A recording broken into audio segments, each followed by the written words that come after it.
Hello, my name is Kevin McGeough. I'm the writer and director of the first emergency episode. It was basically an idea I had years ago. I wrote it as a stage play, the first emergency, and I had the idea during COVID to adapt it to a radio play. The story about the LDF, I suppose, was they were the first reserve army that they had in the country. They were later replaced after the war by the FCA, but during the war they were called the LDF, and they didn't do much, but they were ready to fight if the invasion happened, and thankfully it never did, because they hadn't much guns. So I hope you enjoyed listening to this first episode of The Emergency.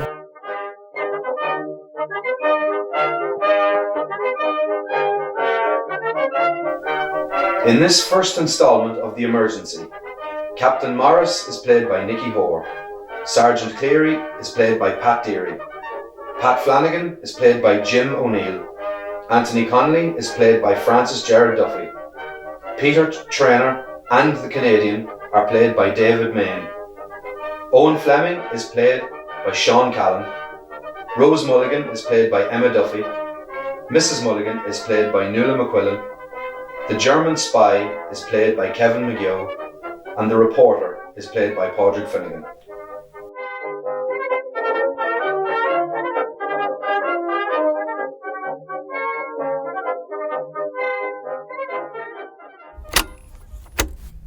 Now, I think we're rolling now. The 7th to the 6th, 79. Interview with Mr. Anthony Connolly. Okay, Mr. Connolly, we can begin. What's this all about again? It's a project I'm doing on local history. You don't sound very local yourself. What's that contraption? It's a tape recorder. Do you not remember? We spoke on the phone. You're the last surviving member of the local defence force who captured a Canadian pilot and a German spy back in 1941. Can we begin? If you could start talking about the first night the group met up. What the hell do you want to know that for? I told you, it's for local history. Anything you can remember at all. Okay. Now let me see. The first night we met in the local hall was about mid-January 1941. Present were myself, Mick Flanagan, Jerry Cleary, who was a sort of a medic, young Fleming and young Traynor. I can't remember their first names. Owen, Pat Morris, he wasn't local either. And what did you talk about? Bananas and getting guns, organising patrols and ash plants, the Germans and the war in general. But you can't get bananas these days. Well, I'm afraid that's all we can do tonight, because we're running short on time and Private Connolly and myself have to go on patrol, so we're going to have to leave it at that. Okay, line up.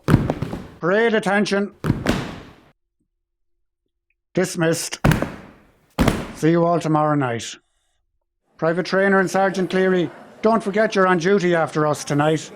12 to 3. Yes, sir. See you then. Away they go, with a shotgun and a busted revolver. What we need are some machine guns, or at least some rifles.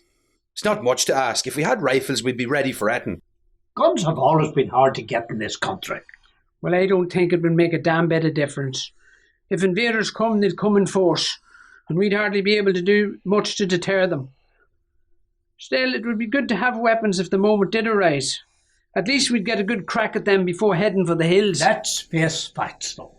Just look how the Germans took Poland, France and Holland. They had them overrun in a matter of days. They'd have this place overrun in a matter of minutes. We wouldn't have a hope in hell. Well, I hope it doesn't come to that. Hello, gentlemen. Are you finished with the hall? It's just that the Women's Association have a meeting here at 9. Mrs. Mulligan, Rose, how are you both? Come on in, ladies. Take a seat. We'll be out of your way in a minute. No need to rush. The others won't be here for a few minutes anyway. I've just come early to make the tea. How are you, Liam? Peter, how are you? Not so bad now, Mrs. Mulligan. Hello, Peter. Oh, hello, Rose. How are you this evening? I'm grand, Peter. Thanks for asking. Well, I better get the kettle on for the women. They'll like a cup of tea when they arrive. Well, we better be going too, Pat. We have that wee job to do tonight. You know, with the thing. Oh, aye, that thing. A very important thing, that. Thanks for reminding me. We'll go and do it now, right? What thing? What have you to do? Oh, we can't tell you that in front of a civilian, Private. It's top secret. I'll fill you in on it later. Come on, Sergeant. Sure, I'll come with you and help you with it. Whatever it is. Oh, there's no need. It's not something we need help with. You stay here in the hall in case the women need help. Sure, what would they need help with? Moving the tables or something. I don't. They hardly will. I'll go with you. No, you'll stay here, and that's an order. Oh, an order now. See you later. So, what have you been at all week? Oh, the farming keeps me busy during the day, and I'm here then some nights, and then down the border on guard some nights. On guard with what? An ash plant out of the hedge, I suppose. No, we've guns now. Well, we've one gun anyway. What's the matter with you anyway? You were supposed to call up to the house on Tuesday night. I know, I didn't forget, but as I said, I was very busy every night this week. By the time I finished up, it was fair late to be called to someone's house disturbing them. Disturbing who? My father's dead and my mother goes to bed early most nights, and she's a heavy sleeper. My two brothers are in America and my sister in London. There's no one to be disturbing. I know. I'll call up Saturday night, how's that? You'd better. Have the rest of them gone? Aye, ma'am. They're off on some secret mission of some sort. Oh, I meant to ask, any word from your uncle? No, we think he's still in Jersey. We've no way of knowing. Jersey? Where's that? It's an island off France. It's owned by England. But the Germans are there now, so... I'm sure he's fine. He only went there to gather spuds last year. Now he's stuck there. At least I hope he is. Mum says she's not worried, but it's the not knowing is the worst part. He might be trying to write, but I'd say they won't allow it. Last letter was last June. Well, I don't think he's going to give the Germans any trouble. Sure, doesn't he hate the British? Yeah, you're right there. Anyway, don't change the subject. What about us? Have you thought any more about going to England? I have. And what do you think? I mean, why don't we? There's nothing for us here. Do you not think it'd be a bit wrong for us to just run off to England together, like? No, I don't. Is that what you think? Everyone's gone from here, Peter. My sisters and brothers, nearly all of my friends and most of the ones I went to school with have left this place for England or America. What's to stop us? Well, maybe we should wait until after the war. England wouldn't be the safest place to be right now. Well, America then. How about that? Well, maybe. After the war. Oh, right. And have you got an exact date when it's going to end, do you? Talking to Hitler on your travels, were you? Or maybe you bumped into Churchill down at the border one night. It could take flippin' 10 years. Aye, well, who knows? It could be over in a year. Somehow I doubt it. The last bloody war they had took 4 full years. Aye, well, in the meantime, I'm needed here with the local defence force. I can't just up and away. Needed for what? Playing at soldiers? Marching about the border with a stick in your hand? I'm needed here in case we're invaded. It'd be a sad state of affairs if everyone just ran off to America or England when the country's most in need. Yeah, well, look around. Everyone has. Your 3 brothers are gone too. You and me are nearly the only young people left around here. I know. It's because of your father, isn't it? What is? It's because of your father you're staying around. That you joined the LDF. You'll think you'll get your revenge if the British invade us. My father was killed when I was 1 year old. I can't even remember him. All I have is all these stories about him, all the battles he was in, how he died a hero. Why would I want revenge? Sure, isn't it great having a dead hero for a father? Then maybe you want to measure up to the legend. Yeah, maybe that's it. I lost my father too, you know. I know what it's like. I suppose it's even tougher for you, seeing as you knew your dad. Look, I'll tell you what. Give it a year. Let's wait and see what way the war's going in Europe. Things might be different then, and Ireland might not be at risk of invasion. In 1 year, I'll leave with you. Wherever you want to go. England, America, wherever. Okay then. 1 year from now. After that, I'm off, whether you're with me or not. Oh, I'll be with you, Rosie. But in the meantime, I have to stay. Something's going to happen in Ireland soon, and when it does, I aim to be part of it. Well, if something does happen, try not to get yourself killed. I don't even know why I'm saying that. Nothing ever happens around here. What could possibly happen? We'll see. Someday you might be proud of me. Everyone will. I have to go now. I'll see you Saturday then. Okay then. See you Saturday. Bye. Where's young trainer away to? I've no idea. On some fool's errand, I suppose.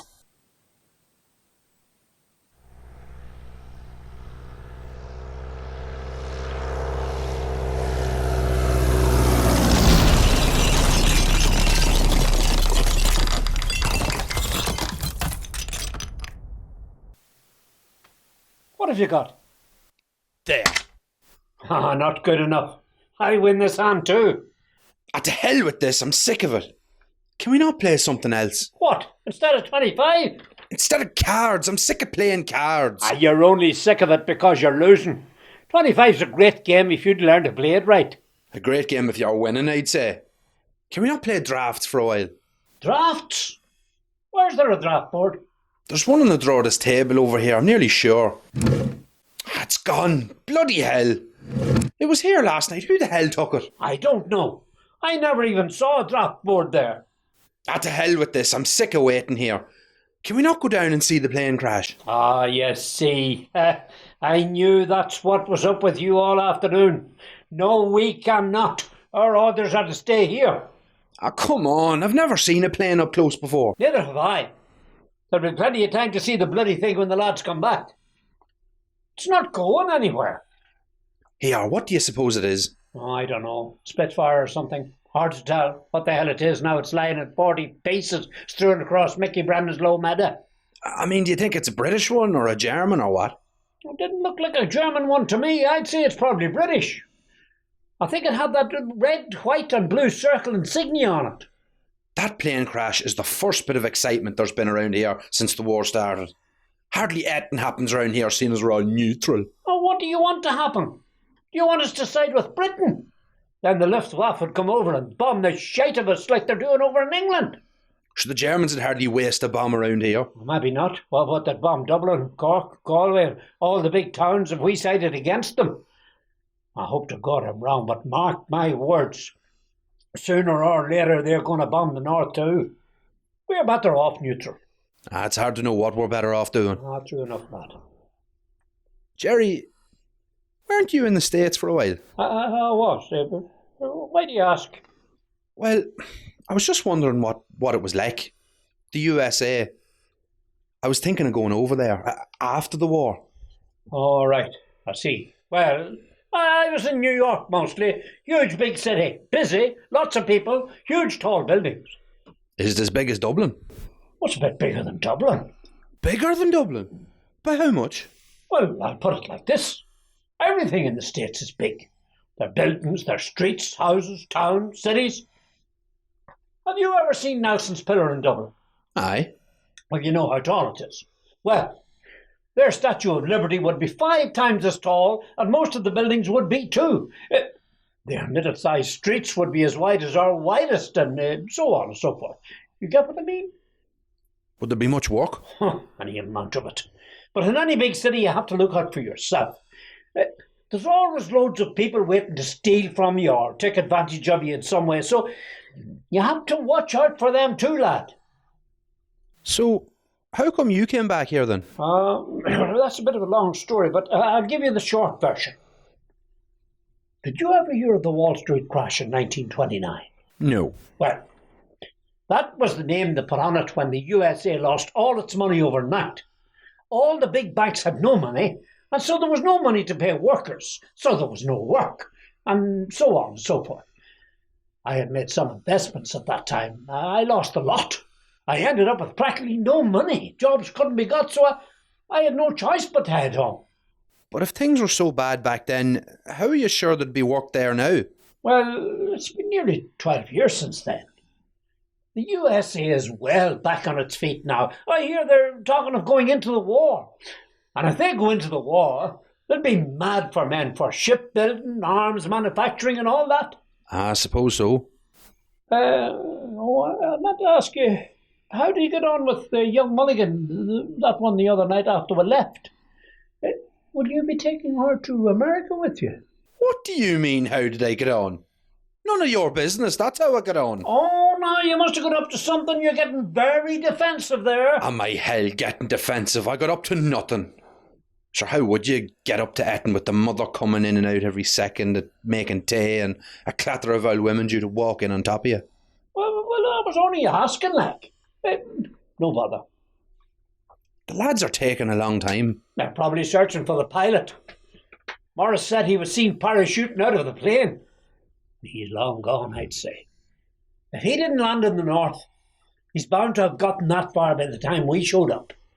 That's if he knows which way is north. Of course he would. He's bound to have a map with him and all that. They don't just let any fool up on them planes, you know. You're just looking for an argument from me.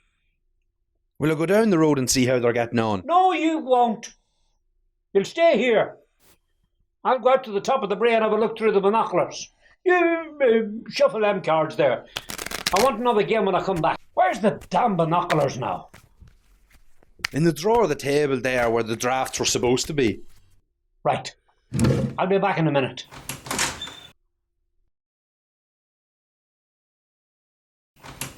Well, did you see any sign of them at all?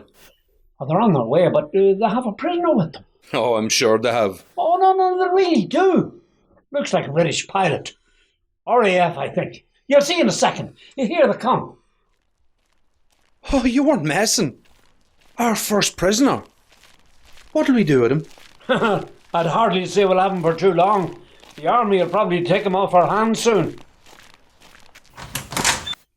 Right, mister, put your hands down. Connolly, take him over there to that chair and sit him down.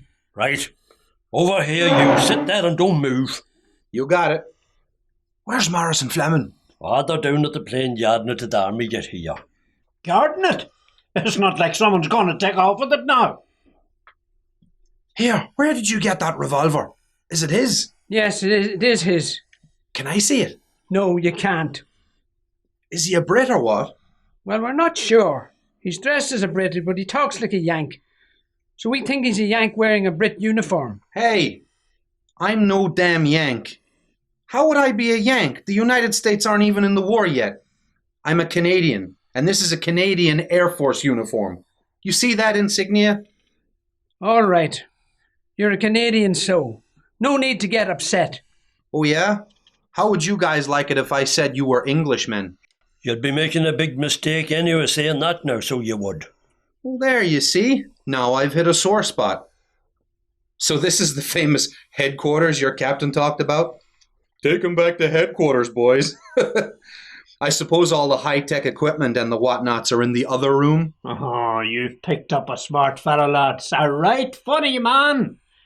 But he was half as smart at flying the planes. He wouldn't be sitting here now, would he? What happened? Shut down, were you? It's like I told you guys before. I ran out of fuel. Ran out of fuel. Right enough, fuel's hard to get these days. But I thought they made exceptions for, the planes in the war and that. I got lost, all right, and that's all I'm going to say. Well, you must have got badly lost. There's no war around here. The war is everywhere, friend.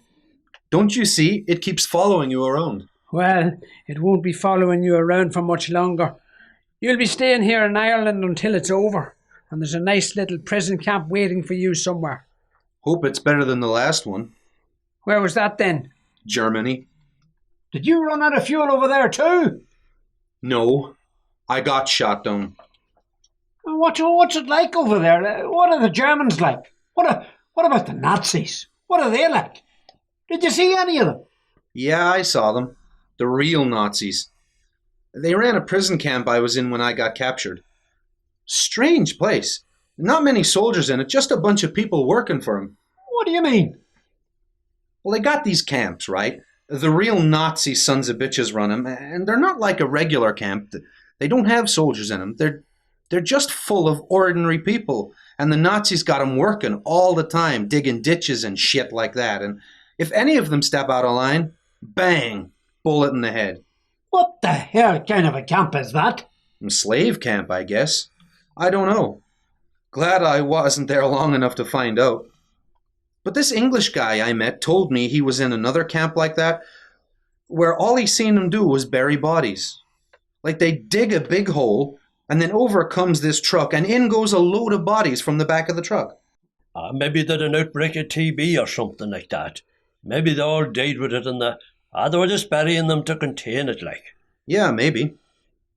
Or maybe it was them burying the bodies of all the people who dared stand up to them when they took over their country. Sounds like a load of British propaganda to me.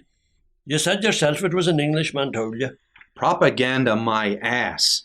The Nazis have taken over most of Europe. That's a fact. Or do you think the British made that up too? Man, you guys are totally in the dark if you think the Nazis are the good guys in all this. I was in Germany about 5 years ago for a couple of weeks. I found them to be very nice people altogether. Oh yeah? I'm sure they were. The regular ones, not the Nazis. What the hell took you to Germany, Anthony? Wasn't I over with young Finlay and the running team for the Olympics? Well, that explains it then. The Olympics of 36, the big propaganda rally. I'd say the Nazis were real nice to you. Of course they'd be nice, putting on a big show for the rest of the world.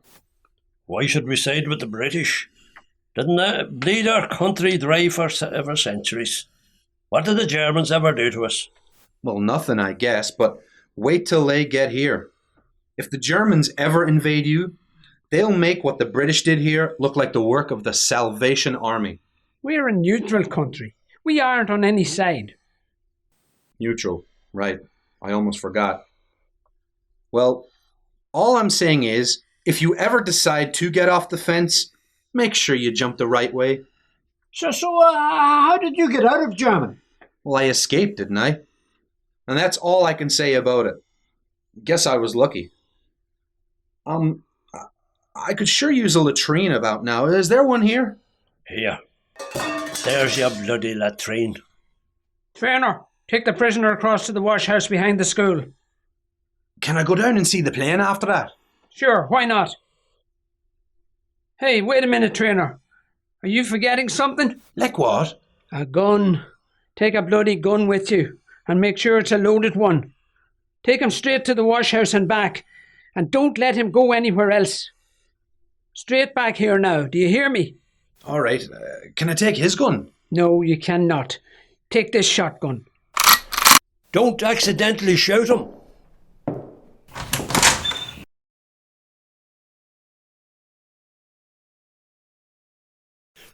Come on, Pat. There should be a time limit on this. Hold your horses. I'm thinking. You've been thinking a long time. I thought you were an officer once. A new officer type's not supposed to be great strategist. Good strategy takes time. I hope you wouldn't take as long if we were in the thick of a battle. There. How's that for strategy? King me. Oh, feck you anyway. I've only 6 pieces left. We should get a chess set. That's a real game of strategy. Oh, you found it then? What? The drafts board. Sure, I was looking all over for that last week. Aye, when you should have been looking for a bloody Canadian. Now, don't start this all over again. How many times have you been at him about it? It was a mistake letting him escape. Aye, and a bloody big one. The first prisoner we get charge of, and he lets him get away. How was I supposed to know he would jump down into the drain? I mean, who in their right mind would use an outhouse drain as an escape route? The smell of that place alone would knock a bullock. Aye, well, maybe he wasn't in his right mind. Well, it's not just Trainer's fault. We're all to blame. We never should have let him out of our sights. So why did we? Why did we leave him with Traynor? Well, if anyone's to blame, it's me. I had command in Morris's absence. The Canadian duped us. He took us in. He engaged us in conversation. So we started to feel sympathy for him and almost forgot he was our prisoner. We let our guard down and he got away. Aye, and anyway, he's probably what you'd call one of them escape artists. No matter where you put him, he'll escape, like Houdini or one of them boys. Oh, he wouldn't need to be anything like that to get away from you, Traynor. Don't try to big him up just to paint yourself in a better light. Old Seamus Riley over the road to get away from you and him nearly 80. Okay, that's enough about it.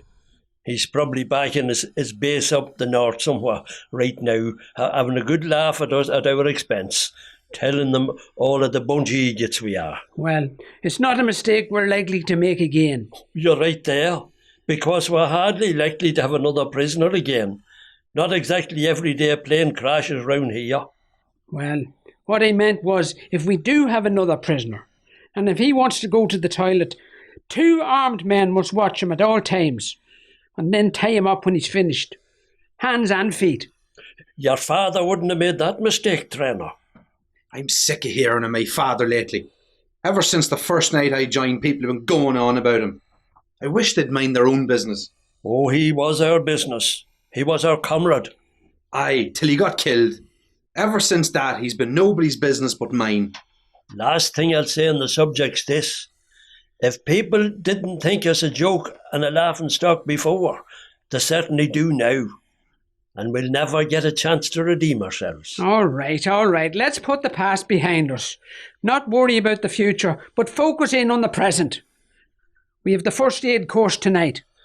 Oh, that's shite. Now, what the hell's wrong with you? Dressing bloody wounds nobody's likely to receive, well, except to fall down the stairs or get a kick from a cow or something like that. I tell you, I'm not looking forward to it. Well, I think it's very worthwhile. We can all learn something from Sergeant Cleary's class. Don't forget he was the medic for the Irish Volunteers during the Tan War. Oh, yeah. But what about that poor fella in New York? Oh, God, aye. That was terrible business, that. What was? What was that about New York? Oh, no, nothing at all. If it was something about Cleary in New York, I want to know. I'm thinking of going there after the war. Well, if I tell you, you'll have to promise me you won't breathe a word of this to anyone. I don't want it getting back to Cleary. He doesn't like talking about it. He doesn't even know we know. I promise. Go on, what is it?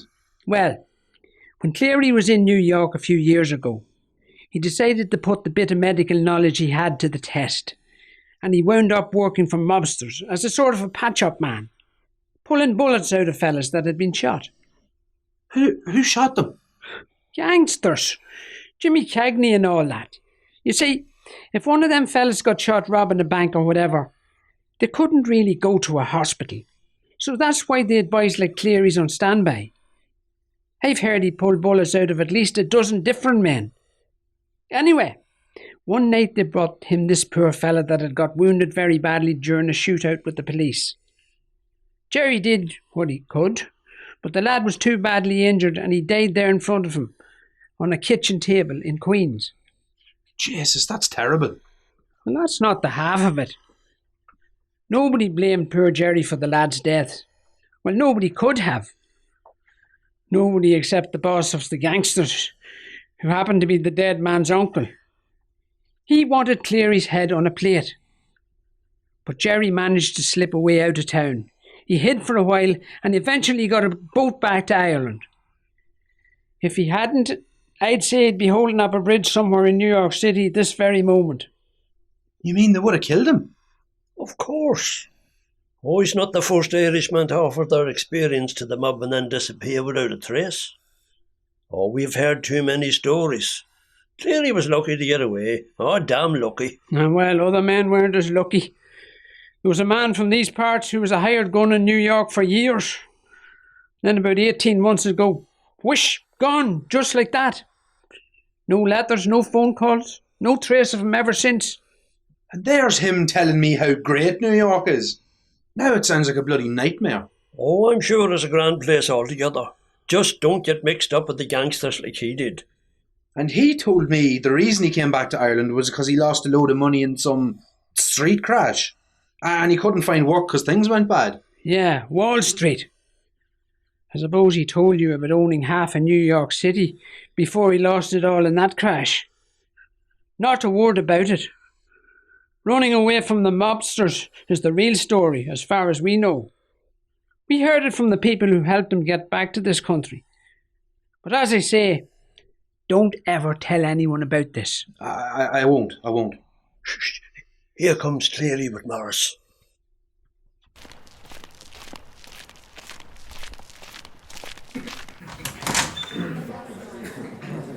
Parade, attention! All right, men. Stand at ease. How are you this evening?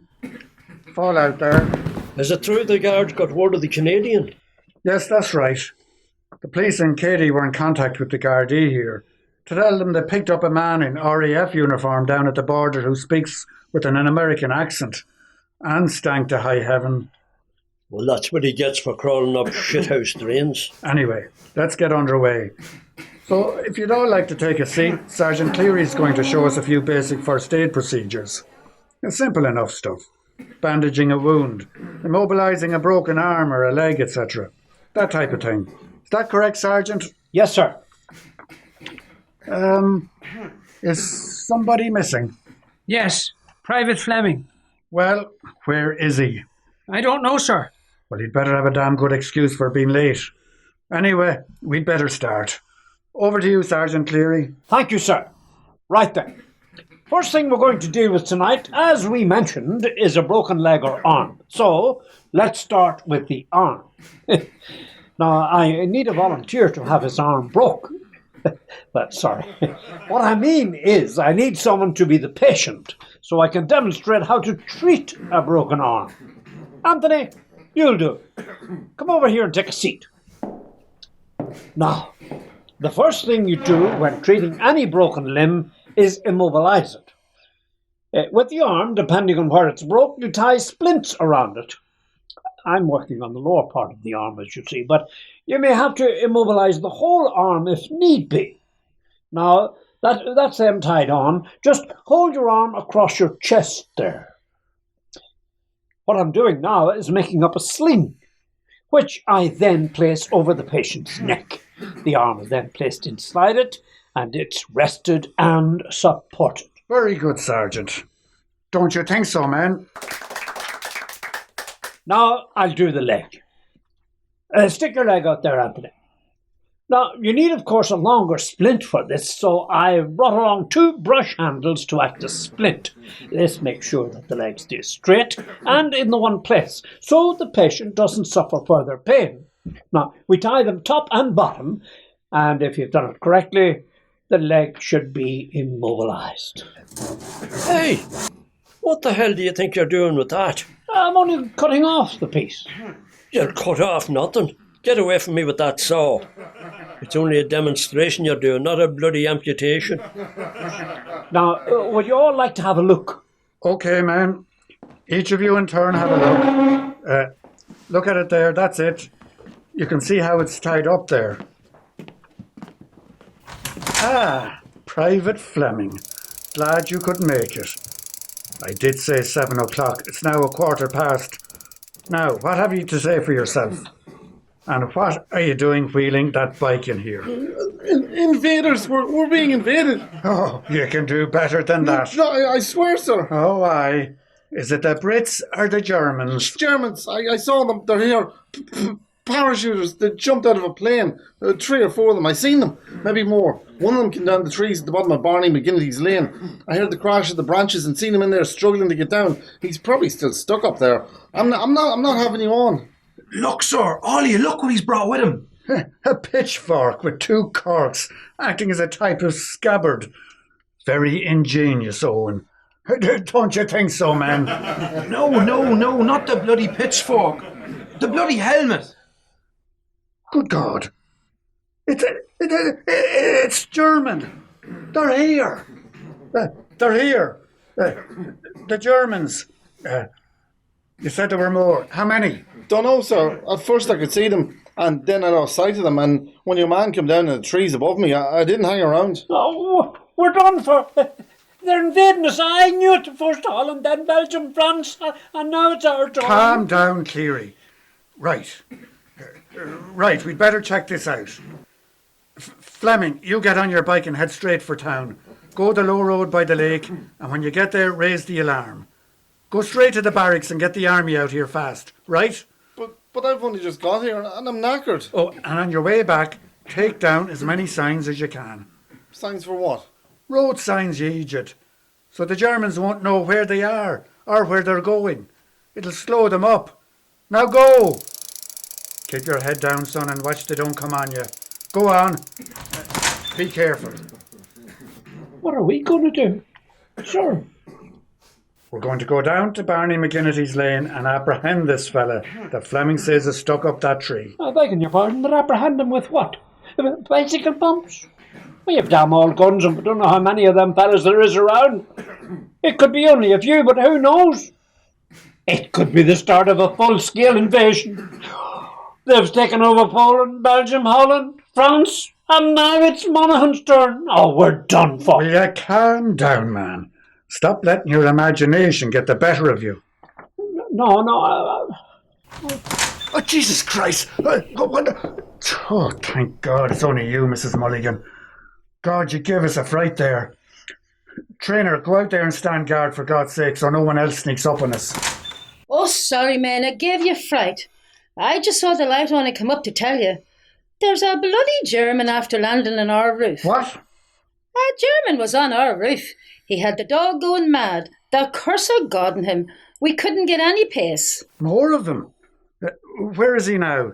Is he still on the roof? Oh, no, he's long gone.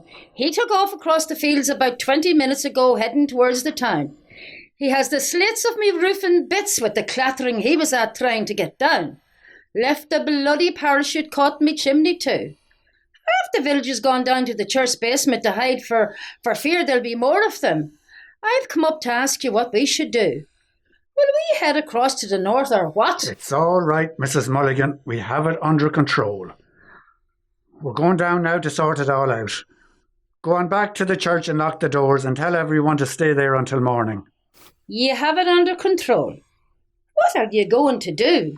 You hardly have any guns. We've sent a man on into town to alert the regular army. They'll be here shortly. Who did you send? Owen Fleming. That fella, young Fleming. Huh? I wouldn't go pinning your hopes on him. Sure, he'd get lost at the bottom of his own lane as quick as going into town. Anyway, the main reason I'm here I beg to differ, Mrs. Mulligan. He's a well-trained soldier and he'll do his duty. Mark my words. He'll get there. Now, we have to go. So can you go back to the church and take your suitcase with you? You'll hardly need it anyway. Help her there with the suitcase there, Sergeant. Jesus, Mary and Joseph. This thing's fair heavy. What the hell have you in it? Guns. What? I've guns in the suitcase. I've been trying to tell you all. I brought them down from the house tonight. I kept meaning to give them to you this last month. No better time than now, I suppose. Where did you get these? They belonged to me late husband. Well, now, they didn't belong to him exactly, but he was holding on to them for the lads. He must have hid them up in the loft after the troubles. He had them well concealed under a pile of old furniture. I only found them last year when I was redding out the loft. What do we have, Sergeant? 2 Lee Enfield rifles with a good bit of ammunition and 1 revolver. They're not automatics, but they're a lot better than shotguns. They need a good clean, but we haven't time. And I still have the Canadians gun. I thought you gave that to the army. Didn't me hole. So why would I give it to them when they wouldn't give any to us? Great. You see, men, I knew her luck a turn. Thank you very much, Mrs. Mulligan. Your timing is perfect. Now, if we can apprehend one of these lads, we must try to do so. And maybe we'll get some information out of them. But by the time we do all that, it might be too late. They might have us surrounded. We've no choice. We must do something. And this is the best form of action I can think of. Come on, there's no time to lose. Grab the weapons and ammo. We're moving out. Come on, Mrs. Mulligan. We'll escort you down to the church. Hey, wait for me. Somebody take this booking thing off me leg. Come back, will you?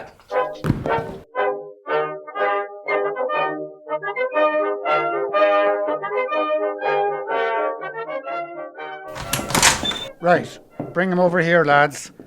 Sit him down there. Watch him. Keep the gun on him now. You wouldn't know what he'd do. He doesn't look so tough to me. Sure, we caught him as easy as catching a rabbit in a snare. He put up no fight at all. Oh, well, neither would you if you were caught hanging up an oak tree and you had no gun. He was surrounded and knew the best option was to surrender. He's smart enough. So watch him, like the captain said. Make sure he's a German first. Of course he's a German. Look at the big German head on him. Be sure he's got no weapons on him. He must have dropped whatever weapon he had when he landed in the trees. We'll have a good look round tomorrow morning at McGinnity's Lane. Here, look at this, Paddy. This boy wears civvies under his coat. What sort of a soldier wears civvies under his uniform? Maybe it's for when he's off duty. What? Like when he's not soldiering. Off duty, when he's not soldiering. I hardly think he's come here on a holiday. He could be a deserter. Here's a cap in his pocket too. Maybe this boy's no soldier at all. He's a spy. A German spy. I knew it. A German spy. He was fixing to dress like one of the locals and blend in and go about collecting information and taking photos and well, doing spy things generally. So he could make notes for the main invasion force. We're for it now. First Holland, then Belgium, then France. And now it's our turn. What are we going to do with him, Captain? Well, we're probably not going to get much out of him. We're going to have to keep him here until the army arrives. That's if they arrive. I hope young Fleming made it into town. Maybe the Germans caught him. Who's to know? We just can't sit here again and wait to find out if it's our army that's coming for us or the German army. Well, that's just what we're going to have to do. I'm posting a guard outside. Private Connolly, Private Trainer, you're on guard first. Off you go. Sergeant Cleary, find some rope to tie this fella's hands. You two, cover him. Keep the guns on him now, lads.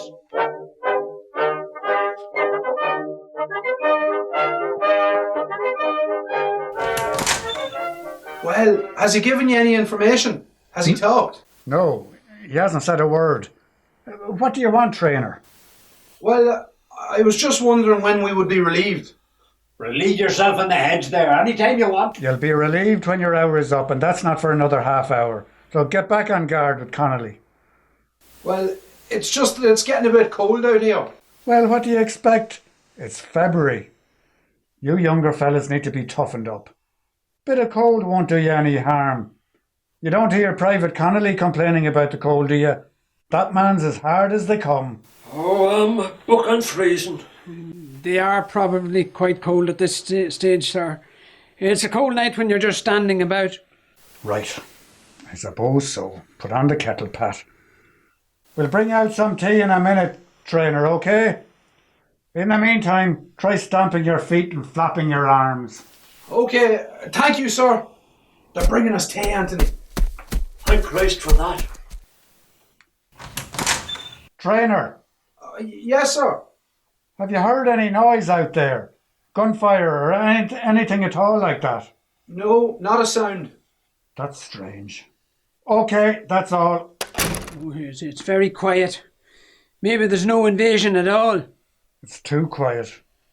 But just because there's no gunfire to be heard doesn't mean there's no invasion. Turn on that wireless. We might hear some news. If there's anything happening, it'll be on the wireless. I'm getting nothing.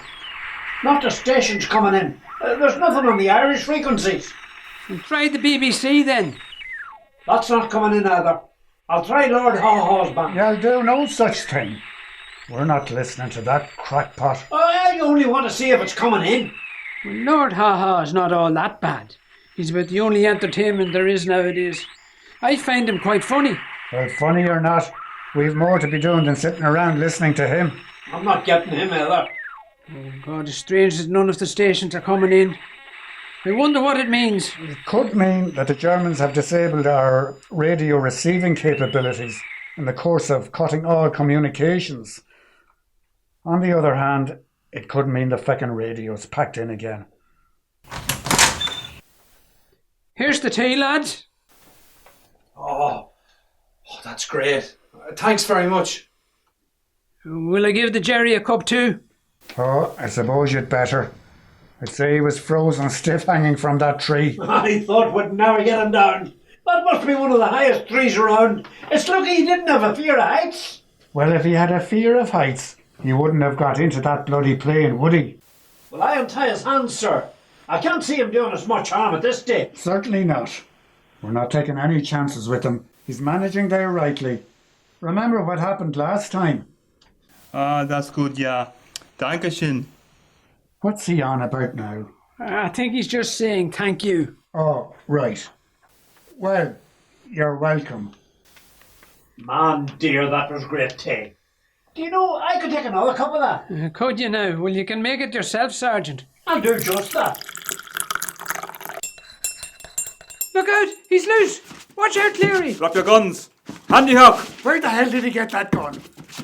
I thought you searched him. Do not move. He must have had it down his trousers. He was doing a lot of scratching down there. Trainer, Connolly, get in here now. Steady, lads, steady. Nobody make a move. Guard that door, man. Don't let him near it. Yes, sir. Cleary, just relax. Relax. Relax. That's easy for you to say. Now, you there. I know you can understand me, so listen up. Drop your gun. Do it now or we'll open fire. Well, what? No, you will not shoot. You let me go or I shoot him now. Let me out of here. Drop your guns and I tell your men to move away from the door. I will kill him. You shoot him and you won't get a chance to blink. At this range, we'll blow your frickin' head off. Not with this gun. I saw you with it earlier. It's broken and not even loaded. He has you there, sir. But our guns are loaded. Make no mistake about that. What about me? Let me out. Let me get away from here, and when I'm free, I will release him. When's that? When you're back in Germany? What do we do, sir? Let him go. Don't drop your weapons, just let him go. It's only one German. He won't get far, not worth risking anyone's neck. Go on, you, get going.